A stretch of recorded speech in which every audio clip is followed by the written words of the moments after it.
तो गाइस आज की वीडियो में आप सबका स्वागत है। और आज हम रिसर्च करने वाले हैं अडानी पावर लिमिटेड पे।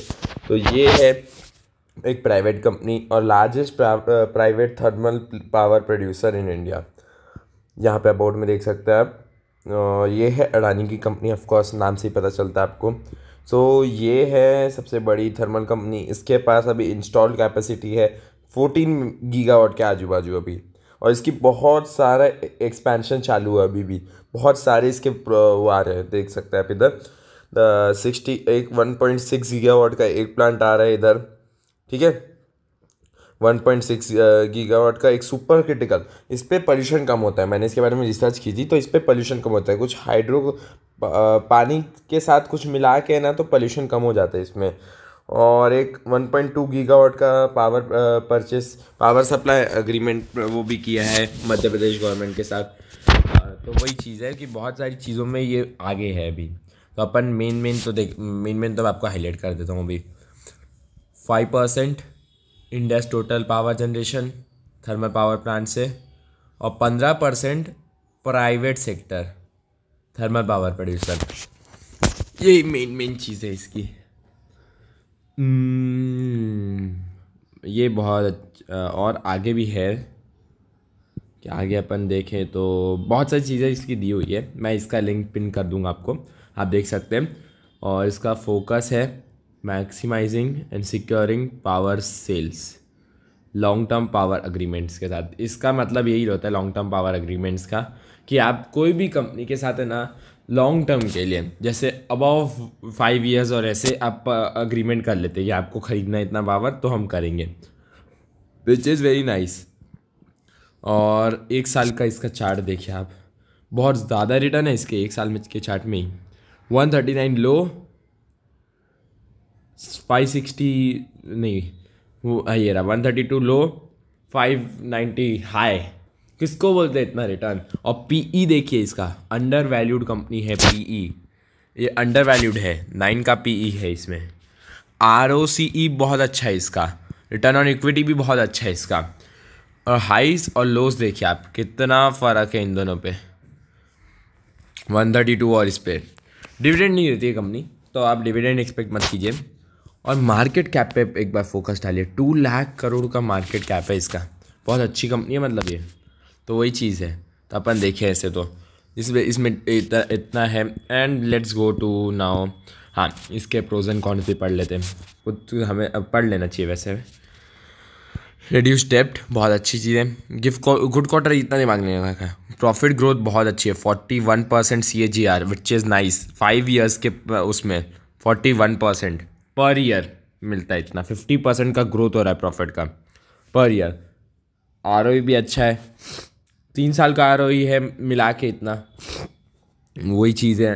प्रमोटर हैज़ इंक्रीज्ड बाय, हाँ होल्डिंग इज वो प्रमोटर होल्डिंग्स इंक्रीज हो गई है, वापस खरीद रहे प्रमोटर्स, मतलब वो अच्छी कंपनीज में ही खरीदते हैं अपना। और कैपिटल रिक्वायरमेंट्स 103 से 74 डेज चलेगी, बहुत अच्छा है ये। इसका कोई ये मत देखिए आप, कंपनी पे फोकस कीजिए। ये तो कोई काम का पॉइंट ही नहीं है इसको स्ट्राइक आउट। हाँ, ये डिविडेंड वाला भी point strike out, tax rate ये सब पॉइंट स्ट्राइक आउट कर दें। हाँ, ये अदर इनकम वाला थोड़ा सा मेरे को झंझट लगता है हर कंपनी में। अदर इनकम कहाँ से लाते हैं समझ में नहीं आता। आपको दिखाऊंगा मैं क्वार्टर रिजल्ट्स, तो आपको लगेगा उसमें 3 ईयर्स में इतनी घटी थी और वन क्वार्टर में इतनी बढ़ गई है 1.37। तो वही चीज़ है, तो अच्छी कंपनी है मतलब। अपन आगे बढ़े तो फिर क्वार्टर रिजल्ट्स आप देख सकते हैं। मेरे को एक ही बैच हाईलाइट करना है कि इनकी बाद में अभी तो नहीं है, देख सकते हैं आप। दिसंबर 2020 में माइनस ये माइनस था। फिर यहाँ पे और एक बार माइनस आया सितंबर पे। देन ये देख सकते हैं आप, ये रिज़ल्ट देखिए। और अभी के रिजल्ट्स कुछ अलग ही चल रहे हैं। ये आप ये देखा है सितंबर का रिजल्ट इसका, ये देखा जून का result 8,000 crore. It is not any मजाक, बट द थिंग इज इस पे 8,000 करोड़ पे ये चीज़ क्या है, ये तो मेरे को समझ में ही नहीं आ रहा है। ये क्या गेम खेल रहे हैं इधर। जैसे कि अपन अगर देखें, अदर इनकम से बहुत कमा रही है ये कंपनी, बहुत ज़्यादा अदर इनकम है। Other income is also not like कि क्या है कुछ पता नहीं है। इतना ज़्यादा अच्छा रिजल्ट आया बट अदर इनकम ज़्यादा है, यही नहीं समझ में आ रहा है। और ईयर ऑन ईयर ग्रोथ देखें ना अगर जून की, तो जून की ईयर ऑन ईयर है ना 50% ग्रोथ है, तो वो चीज़ नाइस ना। वही चीज़ है। और प्रॉफिट एंड लॉस पे, हाँ यहाँ पे देखिए आप अदर इनकम कुछ अलग ही बढ़ते जा रही है एकदम। ये देखिए यहाँ पे अदर इनकम कितनी है, इसमें इतनी तो अदर इनकम है, इस पर भी इतनी अदर इनकम है, इस पर भी इतनी अदर इनकम है। ये माइनस पे थी इसलिए देखो, ये वाला साल देखो 2017 देखो, उसका अदर इनकम नहीं थी तो पूरा माइनस पे गया 2017, देख सकते हैं आप। और ये देखिए यहाँ पे, हाँ यहाँ पे अदर इनकम कम है तो ये भी क्वार्टर माइनस माइनस माइनस। फिर यहाँ पे अदर इनकम भले माइनस थी बट बढ़ गया क्योंकि इसका एक्चुअली में ऑपरेटिंग प्रॉफिट ज़्यादा था, और इसका ऑपरेटिंग प्रॉफिट इस बार भी ज़्यादा है, बट इसकी इनकम अदर इनकम बहुत ज़्यादा दिखा रही है विच इज़ नॉट नाइस। इस कंपनी में कुछ तो भी है झोल, बट अब चलता है उतना। स्टॉक प्राइस CAGR देखिए अब इसका, ये CAGR देखिए इसका, प्रॉफिट ग्रोथ देखिए, सेल्स ग्रोथ देखिए, रिटर्न ऑन इक्विटी रेशियो देखिए आप।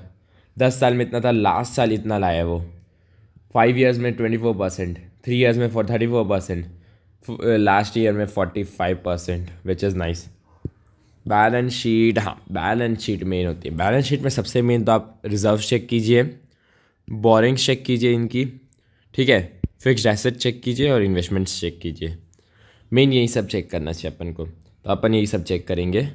जैसे अपन रिजर्व्स देख लेंगे, रिजर्व्स ग्रोइंग है कि माइनस है, तो अपन देख सकते हैं रिजर्व्स बहुत ज़्यादा अच्छे कंपनी ने क्रिएट किए हैं, रिजर्व्स अच्छे हैं।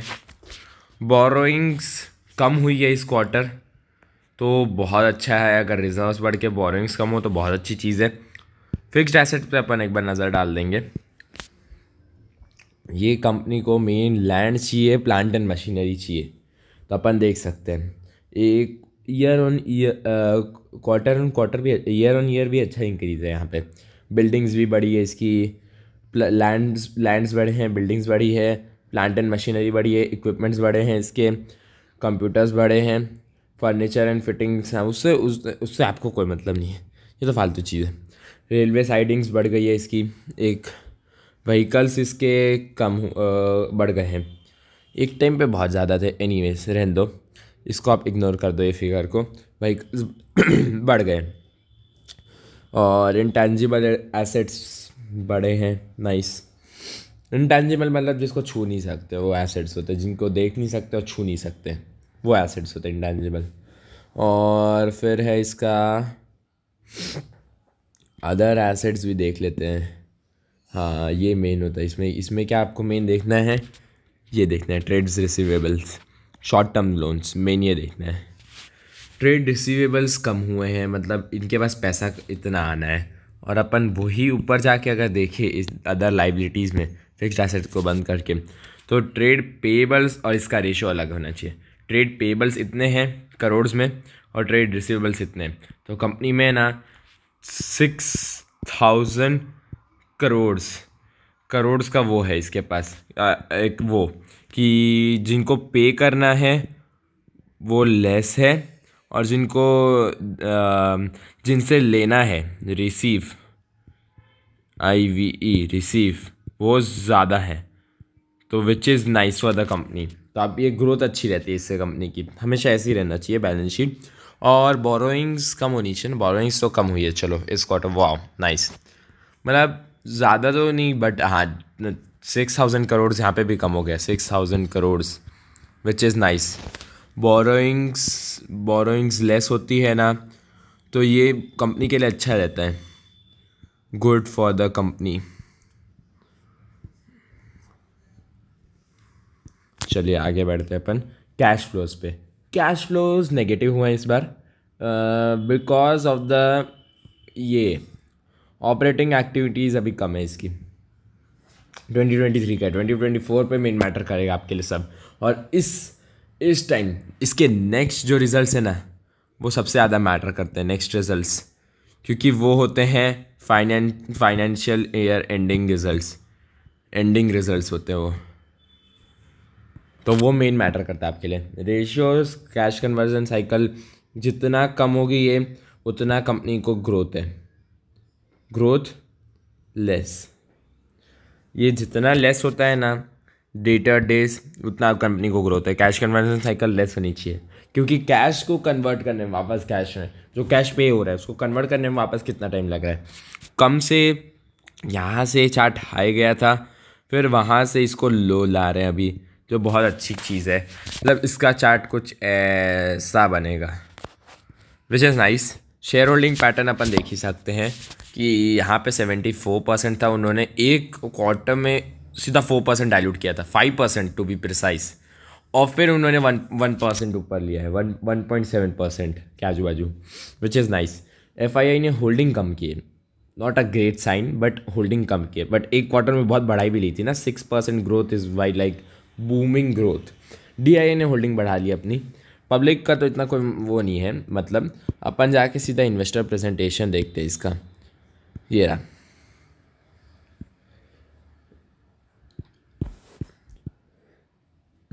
ये रहा मेन इन्वेस्टर्स प्रेजेंटेशन इसका। अब इसमें पूरा बताता है एक बार आपको इसके नीचे क्या कंपनीज़ है, किस किस के पास बहुत ज़्यादा इक्विटी है, कौन कौन बड़े बड़े प्लेयर्स है। ओके, प्लान्ड कैपेसिटी है इसकी अभी तक 22+ गीगावाट वो प्लान्ड है। इसमें अपने पास है 15 गीगावाट की कैपेसिटी एंड 15 गीगावाट ऑपरेशनल है अपने पास। अंडर कंस्ट्रक्शन है अपने पास 1600 megawatt which is equals to 1.6 gigawatt, और 5.5 गीगावाट का प्रपोज्ड ग्रोथ है, मतलब वो पहले प्रपोज हो चुकी है, अब वो आगे बढ़ेगी उसमें। एंड अगर आगे बढ़े अपन तो ऑपरेटिंग, हाँ ये रहा मेन ये सब आपको देख लेना चाहिए एक बार। यहाँ पे लिखा रहता है मेन कौन से देखिए, जैसे अपन देख सकते हैं ये है कर्नाटका, फिर महाराष्ट्र, एक सेकेंड में कलर थोड़ा बदल लेता हूँ, नहीं कलर ब्लैक रख लेते हैं मैं। फिर ये है रायपुर छत्तीसगढ़, फिर महारान फेस, फिर रायपुर छत्तीसगढ़ है इसका, और एक कवाई मुंद्रा गुजरात। फिर मुंद्रा वाला जो है ना वो तो मेन पोर्ट के लिए है, इनके मेन तो पोर्ट के लिए है वो वाला, देखिए क्योंकि इसकी कैपेसिटी भी देखिए, ये पोर्ट को ऑपरेशनल रखने के लिए बहुत बहुत ज़्यादा वो है, ये क्या बोलते हैं इसको, मेन प्लांट है इनका। अडानी पावर पोर्ट्स दोनों बहुत ज़्यादा रिलेशन में हैं, अगर पावर ख़त्म हुआ पोर्ट्स का वर्किंग बंद, वैसा है, उसको बाय करनी पड़ेगी, और जिसकी वजह से इसका ऑपरेशनल वो ऑपरेटिंग कॉस्ट बढ़ जाएगा। जितना ये कम रहेगा इसका, जितना ये बढ़ता रहेगा उतना इसकी ग्रोथ रहेगी, और जितना ये कम होगा ये वाला उतना ये कम होगा। अब रायपुर छत्तीसगढ़ में इसके 2 प्लांट हैं, तो उसकी वजह से इस पर 2 गीगावाट के आजू बाजू इसके पास वहाँ पे है। फिर MP में इसका एक प्लांट है 1.2 गीगावाट का, और महाराष्ट्र में इसके 3.3 गीगावाट का प्लांट है, कर्नाटका में 1.2 गीगावाट अगेन, फिर राजस्थान में 1.3 गीगावाट, मुंद्रा में तो है 4.6 गीगावाट, गोड्डा झारखंड में अपने पास 1.6 गीगावाट है अल्ट्रा सुपर क्रिटिकल, और एक ये भी है ultra super critical under development है, जो बहुत बड़ी चीज़ होती है। Ultra super critical is just below, ये सब उसके जस्ट नीचे आते हैं, और सब क्रिटिकल उससे भी नीचे आता है, सुपर क्रिटिकल पे भी। तो ये सब आप देख सकते हैं, 1 2 3 सब क्रिटिकल है, उसके पास 1 2 2 और 3 इसके पास सुपर है, और इसके पास है 2 अल्ट्रा सुपर क्रिटिकल है, 3 3 2, ये सब इनको मिला के है मेन। तो वही चीज़ है, इसके बारे में थोड़ी स्टडी कर लिया अपन ने, बहुत अच्छा रहता है इससे। हाँ, नियर पेज कोस्टल और ये होता है, और पोर्टफोलियो एनालिसिस, रेगुलर यूटिलिटी, इसमें आप थोड़ा अपना वो कर सकते हैं, अपने हिसाब से थोड़ा रिसर्च कर लीजिए क्या चीज़ है, कैसे हो रहा है, क्योंकि मैं समझाने जाऊँगा थोड़ा वो हो जाएगा। हाँ, ये देख सकते हैं अपन, इधर मेन पढ़ते हैं अपन। हाँ, पावर डिमांड ग्रोथ देखिए इंडिया की इतनी है, ठीक है। हाँ, USA की बहुत ज़्यादा है, इंडिया की तब भी बहुत कम है। अभी इंडिया की ग्रोथ बढ़ने वाली है, इस बार मैंने देखा था EDI मोस्ट प्रोबेबली, मेरे को जहाँ तक याद है EIA सॉरी, तो उन्होंने एक नोटिस जारी किया था जिसकी वजह से पावर की कैपेसिटी इस बार 25% से ग्रोथ होने वाली है, क्योंकि पावर बहुत चाहिए। Aggregate power demand billion units में ये लोग एस्टिमेट मार रहे हैं कि 32 में इतनी हो जाएगी, रादर देन अभी 23 में इतनी है, विच इज़ जस्ट द 1.5 नहीं 5 नहीं 7%, 1.7% नहीं 1.7 टाइम्स हो जाएगी ग्रोथ पावर की यहाँ पे, उनके पावर की ना। CAGR इज 6.2%, इतना वो पावर के डिमांड को वो मान रहे हैं। और थर्मल बेस लोड होगा इनका, क्योंकि ये सब थर्मल इज़ लाइक कि 2050 तक तो गवर्नमेंट ने नेट ज़ीरो का वो किया, net zero equals to zero pollution, ठीक है, वो गवर्नमेंट ने वो किया, नेट ज़ीरो रहेगा वहाँ पे सब। तो वही चीज़ है मेन, आपका ये थर्मल पावर प्लांट्स बहुत रिड्यूस होने लग जाएंगे, वही चीज़ है। और अपन अगर आगे बढ़े strategic mine to plant logistics, इसके माइंस है, इसके प्लांट्स है, सब है इनके पास। कोल ये लोग इंपोर्ट करते हैं 2 जगह से main, Mundra and Udupi. And अगर अपन देखें इनकी माइंस है ये MP में इनकी एक, और फिर नीचे इनकी यहाँ पे महाराष्ट्र में एक, फिर इनकी रायपुर में है, मतलब छत्तीसगढ़ में 2 माइंस हैं इनकी, उड़ीसा में भी 2 माइंस है।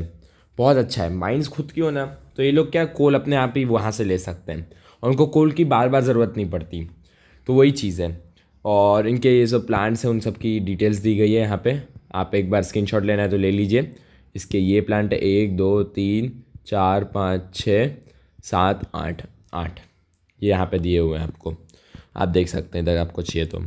और इनका सब कुछ दिया हुआ है कि ये क्या इनका कैसे इंश्योर करते हैं कि इनका रेवेन्यू बहुत बढ़े और इनके कॉस्ट बहुत कम हो जाए, जिसकी वजह से प्रॉफिट में अगर रेवेन्यू बढ़ेगा, कॉस्ट कम होगी, तो इनिशियली प्रॉफिट इनका बढ़ेगा, विच इज़ नाइस। एंड ये सब है इनका, ये सब दिया हुआ है कि ये जो ENOC इनका है, एनर्जी नेटवर्क ऑपरेशन सेंटर, इनका मेन जो सेंटर होता है ना, जहाँ से ये लोग वो कर पाते हैं, क्या बोलते हैं, एनालिसिस, वहाँ पे बैठ के क्या पावर जनरेशन हो रहा है, कितना जनरेशन हो रहा है, कितना यूज़ हो रहा है, कितना वेस्ट हो रहा है, यूटिलाइज कितना हो रहा है, वो सब यहाँ से देख पाते हैं। इसके बारे में सब दिया गया आपको डिटेल में, आप इसका स्क्रीनशॉट ले लीजिए, इसके बारे में थोड़ा सा आप रिसर्च कर लीजिएगा अपने हिसाब से, मैं इसको पिन तो कर दूंगा नीचे। और इनके जो project management and assurance group, end to end project integration ये बनाते हैं, उसके बारे में दिया गया है कि इंटीग्रेटेड प्रोजेक्ट मैनेजमेंट होता है, कमीशनिंग हो जाती है, कंसेप्ट होता है, फिर ये कंसेप्ट पहले देते हैं, पूरा मैनेजमेंट, फिर कमीशनिंग इक्वल्स टू वर्किंग में आता है प्लांट, वही चीज़ होता है कि देख सकते हैं आप। One of the India's largest single location thermal power plant है इसके पास, जो है Mundra Gujarat, as I said you, Mundra Gujarat में। बेस्ट इन क्लास 734 एकर्स में फैला हुआ है मुंद्रा गुजरात वाला। और ये क्यों इनको मेन वो रखता है, क्योंकि इसका सबसे बड़ा पोर्ट है, इंडिया का सबसे बड़ा पोर्ट है ना, यहाँ पे है मुंद्रा गुजरात में, तो that's the thing. And landmark feet and in project execution and transmission and supply, तो इसके पास इंडिया इज ट्रांसनेशनल, ओके हाँ, ट्रांसनेशनल इज़ लाइक वो चीज़ है, मैं आपको बता रहा हूँ, ये झारखंड में जो आने वाली है ना, क्या बोलते हैं उसको, इलेक्ट्रिसिटी जो होगी ना, वो डायरेक्ट बांग्लादेश को ट्रांसफ़र करने वाले हैं, तो जिसकी वजह से अपना इंडिया का रेवेन्यू ग्रोथ और इकोनॉमी बहुत अच्छा खासा बूस्ट आएगा। ये बहुत अच्छी चीज़ होती है। इनके पास 25 ईयर्स का परचेज पावर एग्रीमेंट है ऑफ 1.5 गीगावाट, वही चीज़ है मेन। तो आप ये सब चीज़ों पे थोड़ा थोड़ा फोकस लीजिए। और ऑपरेशनल कैपेसिटी इनकी बढ़ती गई है, जैसे देख सकते हैं इनका ग्राफ ऐसे ऊपर जाता है, विच इज़ नाइस। ये एक बार कंसिस्टेंट रह गया तो दो साल के लिए वो अच्छा नहीं था, फिर ग्रोथ आई, और अब 9 मंथ्स के लिए भी ग्रोथ है, ये तो और भी बढ़ेगा, ये यहाँ तक आएगा समथिंग, ये चार्ट ऊपर, तो वह that is the thing. 9 months के लिए इनकी ये सब दिया हुआ है।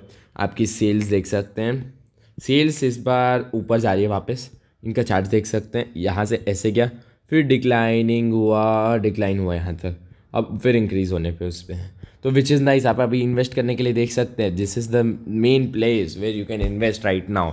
एबिटा इनका देखिए बहुत अच्छा खासा ग्रोथ है, 13% का एबिटा ग्रोथ है इनका, बहुत अच्छी चीज़ है। तो और फिर आप हाँ, इनकी जो रेटिंग्स है वो अभी इंक्रीज़ होती रहती है, डिक्रीज़ होती रहती है।